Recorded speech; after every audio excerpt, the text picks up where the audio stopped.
বিসমিল্লাহির রহমানির রহিম। রাব্বির হামহুমা কামা রাব্বি ইয়ানে সাগীরা। সম্মানীয় মুসলিম ভাইয়েরা, আসসালামু আলাইকুম ওয়া রাহমাতুল্লাহ। আমি এই মুহূর্তে দাঁড়িয়ে আছি আমাদের পাবনা সদর যে খুদায়েরপুর, মালিগাছা ইউনিয়ন খুদায়েরপুর ৯ নং ওয়ার্ড, একটি গোরস্থান দেখতে পাচ্ছেন, খুদায়েরপুর গোরস্থান, যা ১৯৬০ সালে প্রতিষ্ঠিত।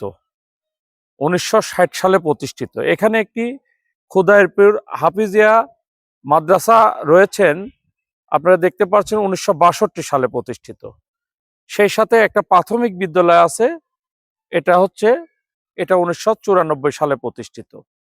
অর্থাৎ এই ৬০ সালে গোরস্থান, ৬২ সালে হাফিজিয়া মাদ্রাসা। অর্থাৎ এই অঞ্চলের মানুষের ইসলামিক শিক্ষার প্রতি একটা ভালো দখল ছিল, বা এই এলাকায় যারা সমাজ প্রধান ছিল, গণ্যমান্য ব্যক্তিবর্গ ছিল, যারা খুবই সুনামধন্য ব্যক্তিবর্গ ছিল, তাদের ইসলামের প্রতি যে একটা ভালো দখল ছিল, এটাই তার প্রমাণ করে।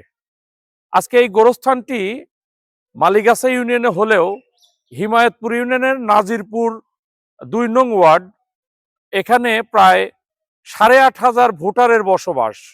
সেই ক্ষেত্রে প্রায় ১৫,০০০ ২০,০০০ মানুষের বসবাস। এই ১৫-২০,০০০ মানুষের ৭৫% মানুষের মৃতদেহ এখানে দাফন করা হয়।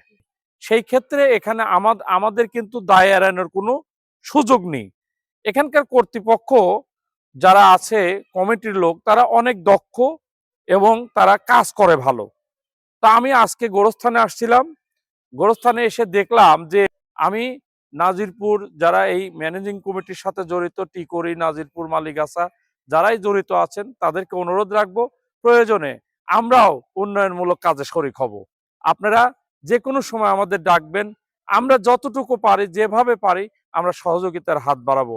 আমি আশা করি আগামীতে এই গোরস্থানে যত রকম উন্নয়নমূলক কাজ আছে, সেই উন্নয়নমূলক কাজে আমরা শরিক থাকব। আমি সবার সুস্বাস্থ্য মঙ্গল কামনা করি। সেই সাথে যারা মৃত ব্যক্তি, এই অঞ্চলে যারা মারা গেছেন, তাদেরকে আমি আল্লাহ তাআলা রব্বুল আলামিন যেন মাফ করেন। আমি এই অঞ্চলে বহু মানুষকে চিনতাম, তারা অনেকেই মারা গেছে। আমার মুনু চাচা, আমার হাবু চাচা আমার বাবার খুবই কাছের মানুষ ছিল। এছাড়া আমি বহু মানুষকে এখানে আমি দাফন করতে আসছি। আল্লাহ তাআলা রব্বুল আলামিন সবাইকে জান্নাতবাসী করেন, আমিন। সবাইকে সালাম জানাচ্ছি। আসসালামু আলাইকুম ওয়া রাহমাতুল্লাহ।